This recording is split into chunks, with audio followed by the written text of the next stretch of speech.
आक्रासु जिंदाबाद जिंदाबाद बीजेपी सरकार को बे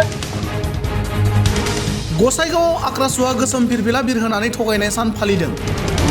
गसाइगाव सोहोरजों नांजाबनानै थानाय हाब्रु बिलाव मैया आक्रासुनि बानजायनायाव गोसोम फिरफिला बिरहोनानै थगायनाय सान फालियो।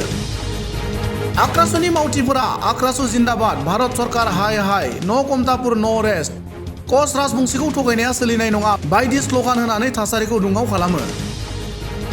हाबाफारियाव नुजानाय आक्रासुनि मिरु गाहाय नेहाथारि सुना दर्राया बुङो दि 1949 मायथाइनि 28 आगस्तआव बै समनि नखर मन्त्रि सरदार वल्लभभाई पटेलजों कच राजबंशीनि बै समनि राजा जग दीपेन्द्र नारायण भूप बाहादुरजों जारिमिनारि मार्जार गोरोबथानि दारै कमतापुर रायजोखौ भारताव सरजाबफानाय जादोंमोन। गोरोबथा बादियै कमतापुर रायजोखौ ग' थाखोनि रायजो महरै मान होनायनि बाथ्रा मख'नाय दंमोनब्लाबो भारत सोरखारा थगायदों, जायनि थाखाय मार्जार गोरोबथानि सान 28 आगस्ट खालारखौ बोसोरफ्रामबो थगायनाय सान हिसाबै फालिनाय जायो होनना आक्रासुनि गाहाय नेहाथारि सुना दर्राया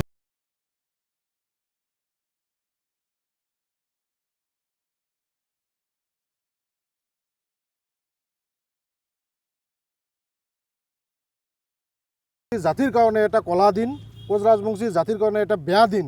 কাৰণ 1949 28 আগষ্টত যি ধৰণে মাৰ্জাৰ এগ্ৰিমেণ্ট চুক্তি কৰিছিল ভাৰত চৰকাৰৰ লগত, আমাৰ যি অবিশিষ্ট অংগ আছিল কোচবিহাৰ ৰাজ্য, এই ৰাজ্য মাৰ্জাৰ এগ্ৰিমেণ্টৰ জৰিয়তে ভাৰত চৰকাৰৰ লগত যি ধৰণে চুক্তি কৰিছিল, যি ধৰণে আমাক কোচ ৰাজবংশী মানুহখিনিক যি ধৰণে আমাক দায়িত্ব দিব লাগিছিল, যি ধৰণে আমি কোচ ৰাজবংশী জনগোষ্ঠীয়ে পাব লাগিছিল, এই কিন্তু আমি পোৱা নাই। আৰু এইটো টোটালি বিজেপি চৰকাৰ নহয়, বৰ্তমানৰ আমাৰ যি আমাৰ প্ৰধানমন্ত্ৰী ডাঙৰীয়া আছে নৰেন্দ্ৰ মোদী ডাঙৰীয়া, যি ধৰণে কোচ ৰাজবংশী জনগোষ্ঠীৰ ওপৰত যি ধৰণে দায়িত্ব ল'ব লাগিছিল, যি ধৰণে আমাৰ প্ৰতিশ্ৰুতি পালন কৰিব লাগিছিল কিন্তু কৰা নাই। আমি দুখ প্ৰকাশ কৰিছোঁ আজি আপোনালোকৰ মিডিয়াৰ যোগেদি যে আমাৰ এই 28 আগষ্টৰ চুক্তি, যিটো চুক্তিৰ ভিত্তিত যিখিনি ক্ৰাইটেৰিয়া যিখিনি মানে পাব লাগে, এইখিনি আমাক সোনকালে ঘূৰাই দিয়ক। আৰু যদি নকৰে আপোনালোকৰ মিডিয়াৰ যোগেদি আমি এই কলা দিনৰ যোগেদি, প্ৰতাৰণা দিৱস যোগেদি আমি অসম চৰকাৰৰ বিজেপি চৰকাৰক দাবী জনাইছোঁ, অতি পলমে আমাৰ যিসমূহ চুক্তি আছিল, মাৰ্জাৰ এগ্ৰিমেণ্টৰ যিসমূহ চুক্তি আছিল, আমাক ঘূৰাই দিব লাগে, আমাৰ দাবীসমূহ ফুলফিল কৰিব লাগে। আৰু যদি নকৰে অনাগত দিনত নিশ্চয় আমি কোচ ৰাজবংশী জনগোষ্ঠীয়ে, আমি আক্ৰাসুৱে নিশ্চয় আমি ইয়াৰ বিহিত ব্যৱস্থা ল'ম। আৰু বিশেষকৈ আমি অসমৰ মাননীয় মুখ্যমন্ত্ৰী ডাঙৰীয়াক আমি আহ্বান কৰিছোঁ যে আপুনি কোচ ৰাজবংশী জনগোষ্ঠীক লৈ আপুনি কোনো ধৰণৰ যাতে ৰাজনীতি নকৰে, কোনো ধৰণৰ হেতালি খেলা নকৰে। আৰু যদি কৰে আমাৰ কিন্তু ইতিমধ্যে সীমা যিটো ধৈৰ্য এইটো কিন্তু আমাৰ হেৰাই গৈছে।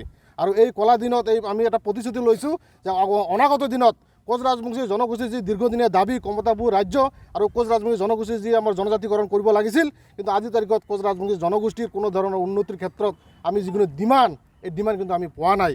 আমি অতি সোনকালে আমি দাবী জনাইছোঁ যে আগন্তুক যি আমাৰ লোকসভা নিৰ্বাচন আহি আছে, এই লোকসভা নিৰ্বাচনৰ পূৰ্বে আমাক কোচ ৰাজবংশী জনগোষ্ঠীৰ যি জনজাতিকৰণ আছে, যি আমাৰ পৃথক কমতাপুৰ ৰাজ্যৰ ডিমাণ্ড আছে, গোটেইখিনি যাতে আমাক ফুলফিল কৰি দিয়ে। আৰু যদি নকৰে নিশ্চয় অনাগত দিনত আমি ইয়াৰ যিটো ফলস্বৰূপ নিশ্চয় আমি দেখাই দিম।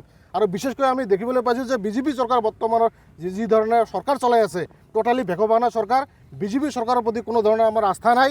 বিগত কংগ্ৰেছ চৰকাৰে যি ধৰণে কোচ ৰাজবংশী জনগোষ্ঠীক প্ৰবঞ্চনা লাঞ্চনা যি ধৰণে ঠগিছে, ঠিক এই একে পন্থাই অৱলম্বন কৰি আছে বিজেপি চৰকাৰে। এইকাৰণে এতিয়াও সময় আছে বিজেপি চৰকাৰৰ, যিহেতু আগন্তুক লোকসভা নিৰ্বাচন আহি আছে, নিৰ্বাচনৰ পূৰ্বেই আমাক কোচ ৰাজবংশী জনগোষ্ঠীৰ যিসমূহ সমস্যা, যিসমূহ দাবী, যিসমূহ দীৰ্ঘদিনীয়া আমি দাবী উত্থাপন কৰি আহিছোঁ, এই দাবীসমূহ ফুলফিল কৰক। আৰু যদি নকৰে নিশ্চয় ইয়াৰ প্ৰত্যুত্তৰ দিয়া হ'ব।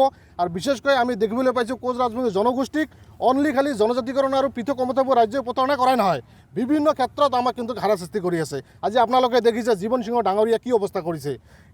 এটা ইমান দিন এটা 30টা বছৰ সংগ্ৰাম কৰি আজি যি ধৰণে লাঞ্ছিত বঞ্চিত যিধৰণে অপমান কৰিছে, এইটো কিন্তু গ্ৰহণযোগ্য নহয়। আমি দাবী জনাইছোঁ অতি সোনকালে জীৱন সিংহ ডাঙৰীয়াৰ যি আমাৰ চেয়াৰমেন আছিল KLৰ, যি ভাৰত চৰকাৰৰ লগত যি ধৰণে পিছ টকাৰ বস্তুখিনি আগবাঢ়ি ল'ব লাগিছিল, এই ক্ষেত্ৰত আমি কিন্তু দেখা পোৱা নাই। কোচ ৰাজবংশী জনগোষ্ঠীৰ সমস্যাৰ দাবী লৈ আপোনালোকে গাফিলতি নকৰক। আৰু যদি কৰে ইয়াৰ কিন্তু প্ৰত্যুত্তৰ দিয়া হ'ব। ইতিমধ্যে আমি নানান বুদ্ধিজীৱী আমাৰ যিসমূহ জ্যেষ্ঠজন আছে, ইতিমধ্যে আমাৰ এটা চিন্তা চৰ্চা চলি আছে, আগন্তুক পৰ্যায়ত আমি কেনেকৈ আমাৰ সংগ্ৰামখন আগবাঢ়ি লৈ যাম। আৰু নিশ্চয় ইয়াৰ প্ৰত্যুত্তৰ কিন্তু দিয়া হ'ব যদি অসম চৰকাৰ বিজেপি চৰকাৰ কোনো কোচ ৰাজবংশী জনগোষ্ঠীৰ প্ৰতি কোনো ধৰণৰ দায়িত্ব নলয়। আৰু বিশেষকৈ দেখিছোঁ আমি অসমৰ মাননীয় ডাঙৰীয়া মুখ্যমন্ত্ৰী ডাঙৰীয়া আমি এটা বস্তু আহ্বান কৰিম যে আপোনালোকৰ যি ধৰণৰ প্ৰশাসনৰ ব্যৱস্থা আছে অসম চৰকাৰৰ, কোনো কোচ ৰাজবংশী জনগোষ্ঠীৰ ল'ৰাও যাতে কোনো ধৰণৰ সংগঠনৰ নামত বা মিছা বদনামত যাতে কোনো ধৰণৰ হাৰাশাস্তি নহয়। আমি দেখিবলৈ পাইছোঁ কোকৰাঝাৰত যে যি ধৰণে KLৰ নামত হাৰাশাস্তি কৰি আছে বৰ্তমানো, এইটো কিন্তু মানে গ্ৰহণযোগ্য হ'ব নোৱাৰে। আমি দাবী জনাইছোঁ কোনো ধৰণৰ যাতে ইলিগেলিভাৱে যাতে কোনো ধৰণৰ হাৰাশাস্তি নকৰে। যদি কোনোবাই দোষী কৰিছে আমি দোষীক পানিছমেণ্ট দিয়ক, আৰু কোনো ধৰণৰ যাতে ৰাজনীতি কৰি যাতে কোনো ধৰণৰ ষড়যন্ত্ৰ কৰা নহয়, এইখিনি আমি দাবী জনাইছোঁ।